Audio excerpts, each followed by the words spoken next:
Hello friends, welcome back to our channel. তোমরা সবাই কেমন আছো? আশা করি ভালো আছো। আজ অষ্টমীতে সবাই নিশ্চয়ই অঞ্জলি দিয়েছো, আমিও দিয়েছি। এখন একটু সন্ধ্যাবেলা একটু ঠাকুর দেখতে বেরিয়ে পড়েছি। পেটুয়াঘাটের দিকে একটু এসেছি ঠাকুর দেখতে। এটা একটা ঘরোয়া বাড়ির পুজো, এখানে গানও হচ্ছে।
আর একটা প্যান্ডেলে চলে এসেছি।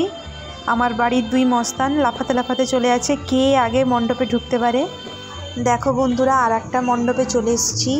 এখানকার প্যান্ডেল দেখো, এখানকার ঠাকুরটা দেখো, বেশ অন্যরকম। আমার তো নতুনত্বই লাগলো, এরকম তো বেশিরভাগ কাঁথির দিকেই হয়, এদিকে এইটা বেশ ইউনিক করেছে। আর যত রাত হচ্ছে তত লোকের সমাগম বাড়ছে। আমাকে আর রাজকে কেমন লাগছে বন্ধুরা? আজ অষ্টমীর লুক আমাদের এটা। এবার পুজো প্যান্ডেল থেকে বেরিয়ে যাচ্ছি। সবাই তো আমাকে ছেড়ে দিয়ে চলে গেল, সব কাউকেই দেখতে পাচ্ছি না, সবাই চলে গেল। আর দিদিভাই তো চলেই গেল আমাকে ছেড়েই। আমরা আর একটি প্যান্ডেলে চলে এসেছি বন্ধুরা। এখানকার পুজো খুবই জাঁকজমক হয়, কারণ এখানে দেবী দুর্গার 9টি রূপ তুলে ধরে। সেই রূপগুলো তোমাদেরকে দেখাই, চলো, খুব ভালো লাগবে।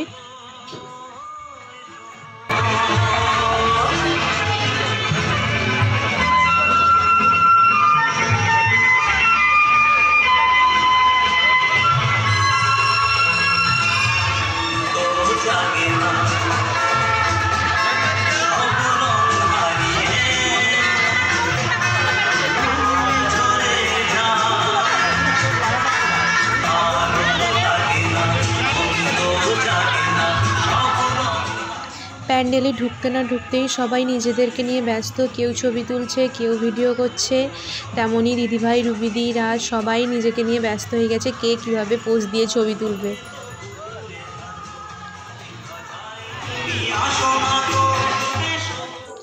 আমরা একটু সেলফি টেলফি তুললাম, ফেসবুকে দেব, সবাই দেখবে, লাইক কমেন্ট করবে।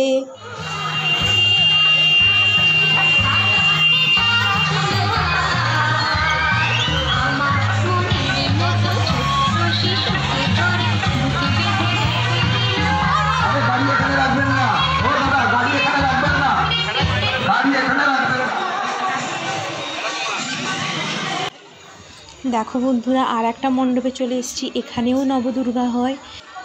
এখানে প্রতিমাটা দেখো সবাই, কত সুন্দর।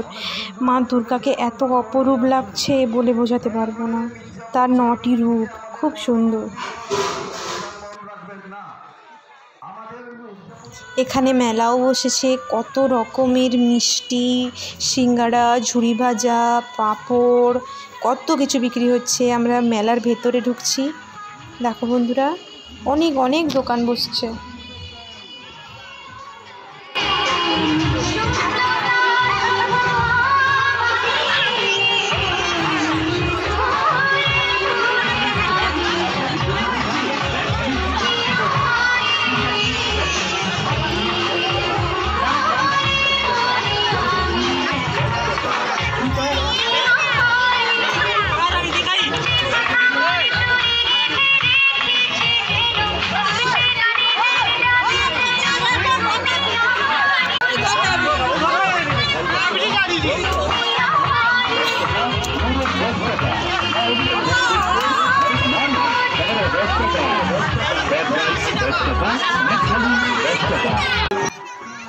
হার খুব পছন্দ হলো, ভাবছিলাম নেব, কিন্তু না থাক, নেব না, খুব একটা ভালো নয়, তাই রেখে দিলাম।